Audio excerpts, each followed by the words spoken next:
Welcome to the Oakwood Schools Board of Education regular meeting. May I get a call to order, please?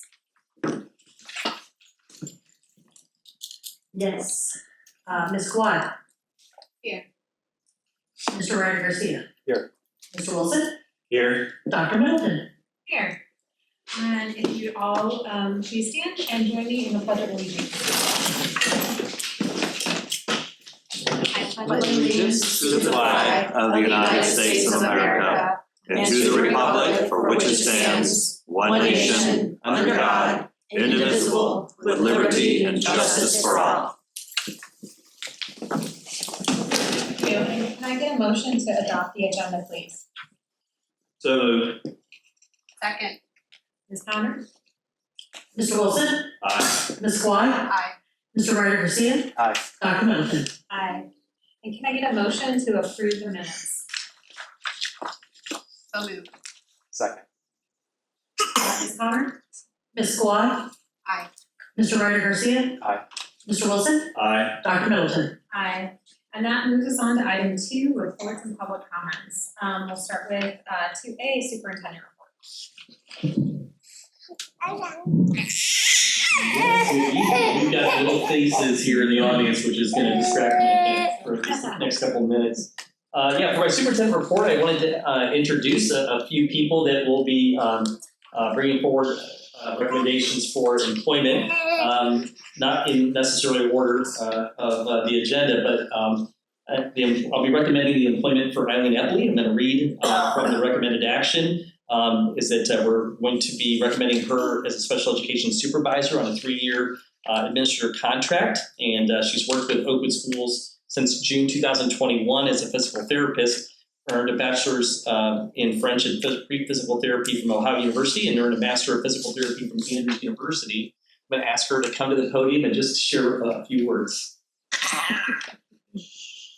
Sorry, over there, sorry, yes.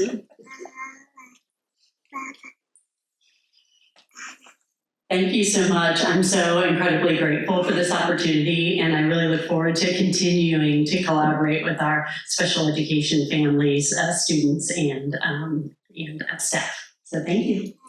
Thank you. The next person I'd like to introduce is Braden Kindle. Ms. Braden would like to come up to the podium. We're recommending for him to be employed as the assistant principal at the high school starting August 1st. And he comes to us from Northmont Schools as a social studies teacher and student transportation supervisor. Earned a bachelor's degree of science from Bowling Green State University and a master's in educational leadership from the University of Dayton. So welcome. Thank you very much. My name is Braden Kindle. Really, I just have some thank yous I want to share. The interview process was amazing. From Dr. Gupta to Mrs. Couch, Mr. Sawyer, the leadership cabinet team. You can tell that it's a group of individuals that together just constantly pursuing excellence, and I think that my educational philosophy really aligned with what is happening here at Oakwood. And I especially want to thank my wife and kids that are here with us. We recently decided to move to Oakwood last year, and the driving force for that, not only is my wife an alumni of Oakwood, but just to be part of an education system that again is about excellence and being in a place that my daughter's going to be able to come to. I'm very, very excited to be a lumberjack. So thank you. Okay. Next, I'd like to introduce Zoe Gagnon to the podium. She'll be coming to us as a second grade teacher at Smith Elementary School, provided your approval. She received a bachelor's degree from Wittenberg University in early childhood education and a master's degree from Mount St. Joseph in reading science. And comes to us, where were you before? You should have also. Yeah, I was at first Greenon as a special education teacher, and then Bethel as many different roles, special ed, second grade, and reading specialist as well. So I'm excited to get back into the classroom, and I'm really excited to be part of the Oakwood family. And I just wanted to especially thank everyone that was a part of the interview process, but especially Cassie Schock. I worked with her previously, and I'm really excited to work with her again. She's such a great principal. And I also brought my family with me, my husband and my son, Wesley. So we're excited to become a part of the community. Thank you. Thank you. Last but not least for this evening, I'd like to ask Summer Brady to come to the podium. As she's coming up to the podium, we'll be hiring her, provided your approval, as a clinic nurse at Harmon Elementary School. She received her Bachelor's of Science in Nursing from Indiana Wesleyan University, and she'll talk a little bit about herself and introduce herself. Hi, I've been with Oakwoods family for about 3 years as a substitute nurse, so I'm familiar with Harmon and Smith, and I was at the junior high school for quite some time for the past 3 years, like I said, but I've also been with Dayton Children's for the past 8.5, so I'm well versed in the ED and now perioperative surgery, so a variety of skills that I hope to bring and not need very often as much.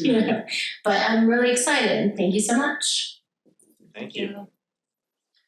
So we're going to continue in our board meeting. You can stay if you'd like to, but I also know that there's some little ones in the audience and you won't be counted off points or anything like that. You go have an early celebration and get some Graeter's ice cream or something.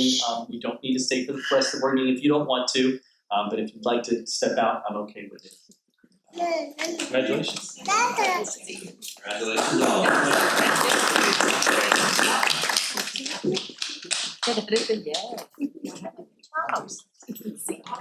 Yeah. I'm going to continue in my update. Now I'll have actually more focus with everybody paying attention to me rather than little kids in the audience. Just wanted to share master facility plan update with you.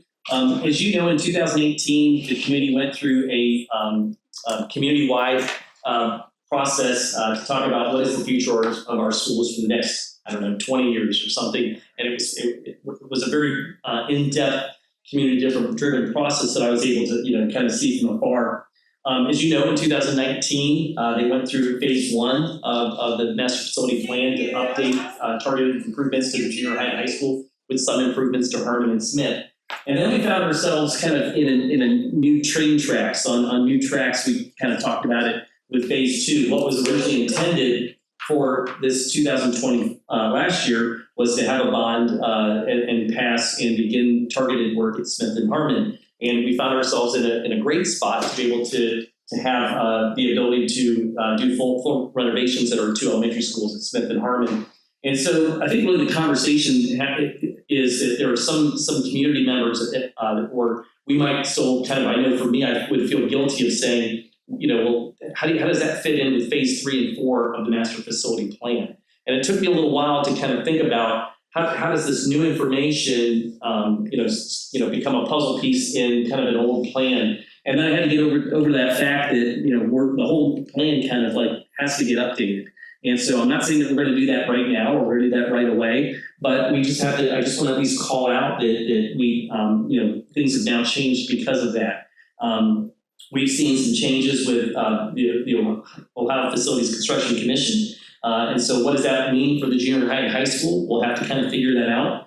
We're seeing that there's some changes that are happening in enrollment, and probably the group that was there in 2019, we're looking at certain data trends, and we're starting to see with new clarity what those data trends may look like. And then obviously we won't need those future plans with Harmon and Smith when we get to full renovations. And so not necessarily prepared to see anything today that we've got this new plan that we're unveiling or unfolding, or I don't have a timeline, but I do want to give credence to people that might be thinking about what does that look like for phase 3 and 4 and when and what's the scope of work. We'll talk about that later, but we want to make sure we first kind of get phase 2 kind of up in full here, and then we'll come back to that. The next piece is that there's been some conversations we've had as we explore the master facility plan about modulars, and we've looked at the possibility of how we can do that. And the idea of modulars, what that does is it gives us extra space so that we can keep our students safe and we can try to think about the scope of work being possibly done faster when we don't have to move kids and staff and all the resources that have to happen in different stages of construction. So when we think about the idea about safe and fast and wanting to do that in a renovation project, we've toyed and talked about the potential for modulars to happen at Catherine Wright Park, that space between Smith Elementary School and Wright Library. But we're also looking at some other viable options that are out into the community. I want to make sure I say this very clearly, that no decisions have been made. And we're working with the city and gathering requested information on what that process would look like if we decide we want to pursue that. And then the timeline is something like early fall. The timeline would take place of getting approvals and making those decisions. And so again, I think that sometimes conversations happen and then people perceive and hear one thing and think that is exactly what's going to happen. But we are still looking at the possibilities. My personal preference right now is still looking at that Catherine Wright Park as the most viable option. But at the same time, we want to make sure we do our due diligence and look at all options. Finally, just as far as my update goes, those that were able to make it here to tonight's board meeting and you walked into the building to the junior high and high school, summer is busy. And you see that we've got some furniture that are in the hallways. We have a summer crew that comes in addition to our custodians, our administrative assistants, our administrators. It is just as busy sometimes, it feels like, in the summer in a school building than it does during the school year. And I just wanted to give a little bit of pause and applause or congratulations and thank yous to Frank Eaton for the work that he's doing with, as we talk about thinking about construction, well, so we've got to prepare our buildings for the next school year. And there's a lot of things that have to happen with that. And so on behalf of, I think, the board and myself, just to share and say thanks for you to pass that along with the custodians and the summer workers for their hard work. It's definitely seen, it's appreciated. So thank you. That ends my report. Great, thank you so much. So that brings us to item 2B, public comments. We do have a public comment. Before we hear from this community member, I just want to go through some sort of like the rules of public comments. So I'm just going to read that. The school board and administrative staff encourage and appreciate community interest in meetings of the Board of Education. This section of the agenda is designed to hear the views of community members about their schools and items on the agenda. Each speaker will be asked to address the board at the visitors podium so that the speaker's remarks may be clearly heard. The speaker should give their full name and limit comments to 3 minutes. The portion of the meeting during which the participation of the public is invited shall be limited total to 30 minutes, subject to the discretion of the presiding officer. Consistent with our policy 9130 on public comments, we ask that complaints about particular employees be referred to the superintendent and not addressed at a public session. We remind speakers that our district values and respects all people as they are, and that our district is committed to creating and maintaining safe spaces for all students and community members. We want to remind our community that we value public input and always appreciate when our community members remember our district's values, refrain from using harmful or offensive language, or share their comments in a civil and respectful manner. It is not our usual practice to respond to remarks during this section of our meeting, but we do appreciate comments. So We have one tonight, Yes. Jill Brooks.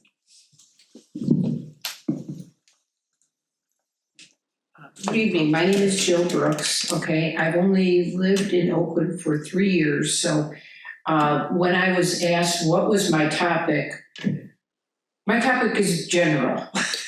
I just want to say a little bit about my background. I have spoken to Dr. Gupta before. I was an elementary teacher for about 20 years, and then for 10 plus years, I was an elementary school principal. So that's my background. I was the only administrator in a school of 600 kids. So it was pretty tight. But what I want to say, so I do read, I got this bulletin that you sent out. It seems like oftentimes in conversation, the school district comes up. So I don't have anything derogatory, I want to say. Basically, I am just asking questions because this is my background and I'm just looking for answers, okay? I do want to mention a little bit about we used to call them mobile classrooms when I was teaching. Now you are calling modules, I gather. I would hope that would kind of be brought up for a public discussion before that would happen. So I do have that in my comments. The other thing I wanted to say, even though this is a really nice brochure, I know it's expensive. Is there any way we could just get, as citizens, sign up for email things, which would be, I would think, possibly a cost savings? The other thing I'm wondering is, it seems to me that there's a lot of levies that go on in this city versus what I'm used to I'm from Illinois, okay, suburb of Chicago. And I actually heard the other evening at a political forum that I was at is Ohio has more levies than almost any other state in the union. So I've lived here 3 years. I think there's been 3 levies, just to put that out there. I'm just wondering, when we dealt, in my district, when we dealt with funding issues, we used to call referendums that we had where I lived. We had general meetings as administrators, and then we brought in the public and made big lists of, okay, starting from what can't we live without, down to what can we live without, and going at a item by item basis as far as cost analysis when we were looking at how to save money. I have a couple of things I wonder about, and one is, rather than all these, and not necessarily the cost of all these little Suburbans that drive around, but the personnel is always the more expensive item there. What about buying a couple of school buses and dealing with that, using those? And then also, when you have a team sport, using a school bus. All right, well, thank you very much. Another program I just wonder about is the Spanish program in elementary schools. But thank you for giving me a chance. I can always come back again and fill in more blanks, but I appreciate the time. Thank you. Thank you.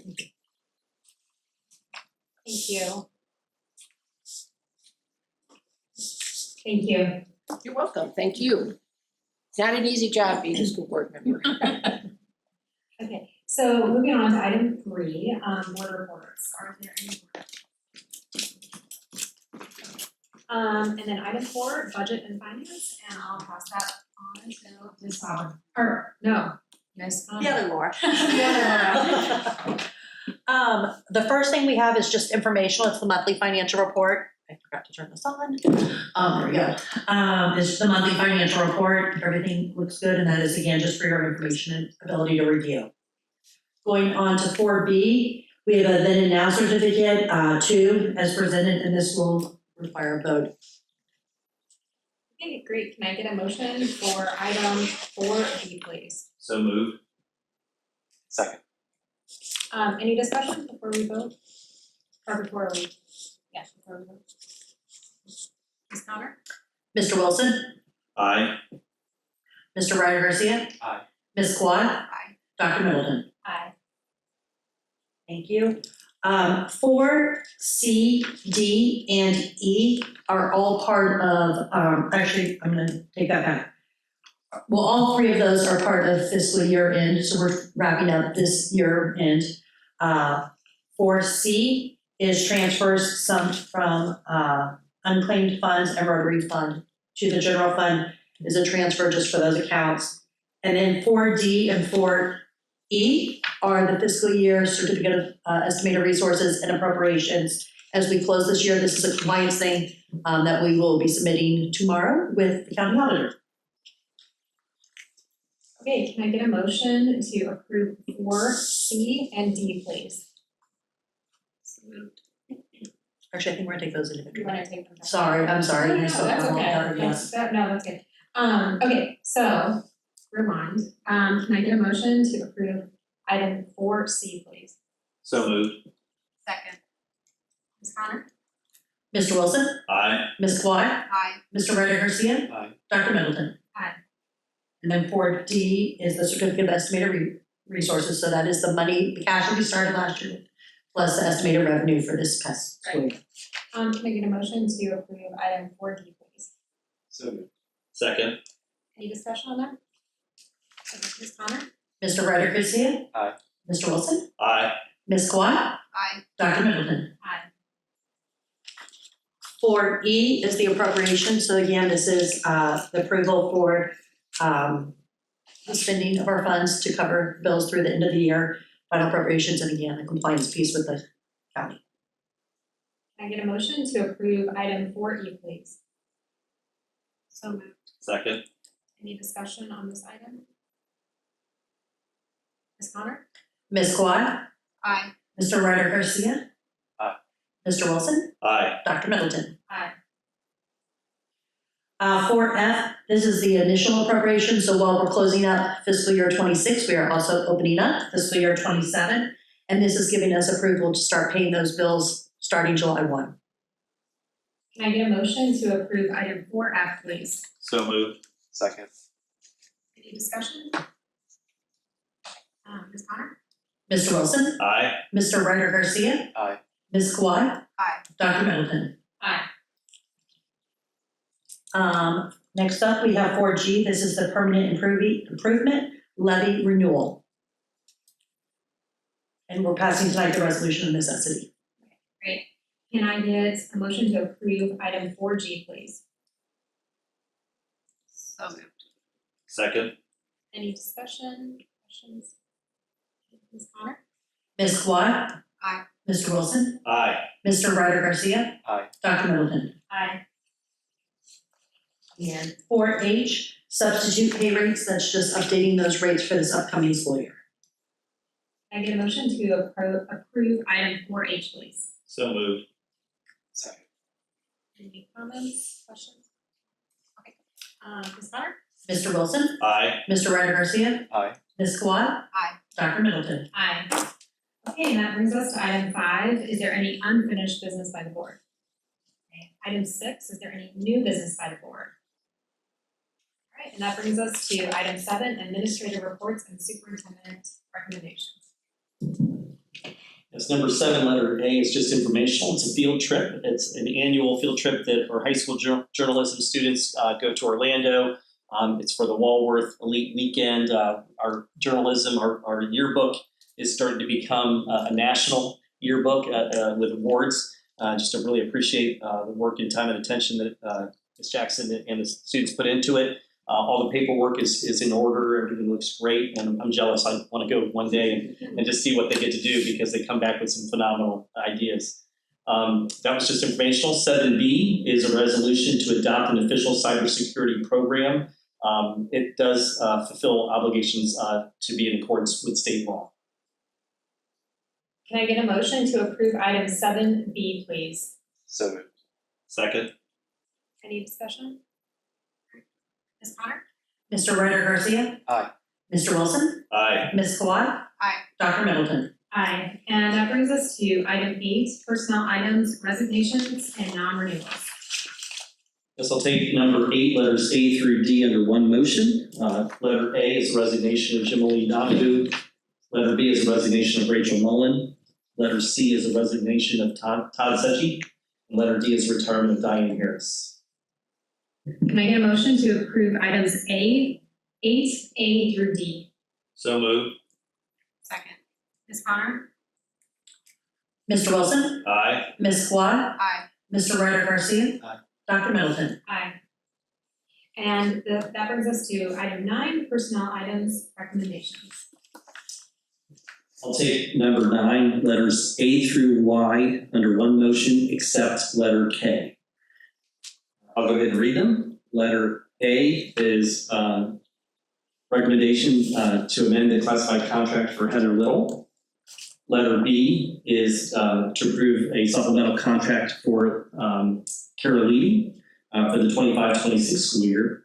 Letter C is a recommendation to pay Debbie Drake for services performed as an accompanist for the high school choir during the second semester of the 25-26 school year. Letter D is a recommendation to pay 2 staff members for overnight duties at Glen Helen and Camp Joy at the established substitute teacher rate. That's two teachers at Glen Helen and 3 teachers at Camp Joy. Letter E is the recommendation to approve the following list of supplemental contracts and volunteers for the 26-27 school year. Letter F is to employ extended year services for 4 students effective June 8th, 2026. Letter G is in amending outdoor education coordinator supplemental for the 26-27 school year. Letter H is a recommendation for 2 substitute to be summer intervention, part of the summer intervention program, effective June 1st.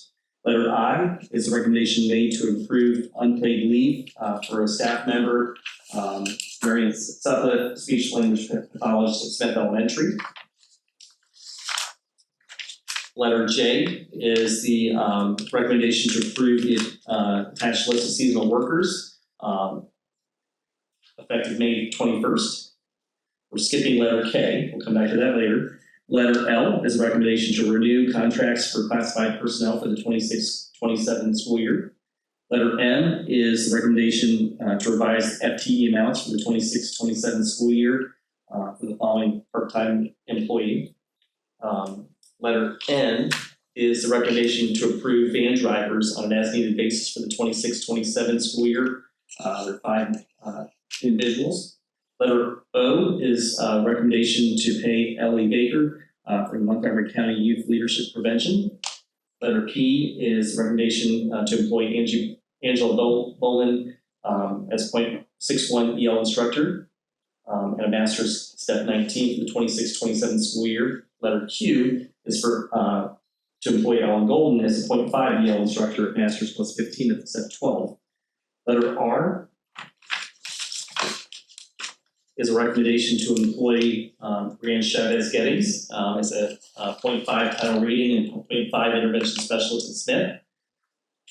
Letter S is the employment of Braden Kindell as a 3-year contract for assistant principal at the high school. Letter T is the employment 3-year administrative contract for Eileen Epley, special education supervisor. Letter U is the employment of Zoe Gagnon as a second grade teacher at Smith Elementary School. Letter B is the employment of Summer Brading as a clinic nurse at Harmon Elementary School.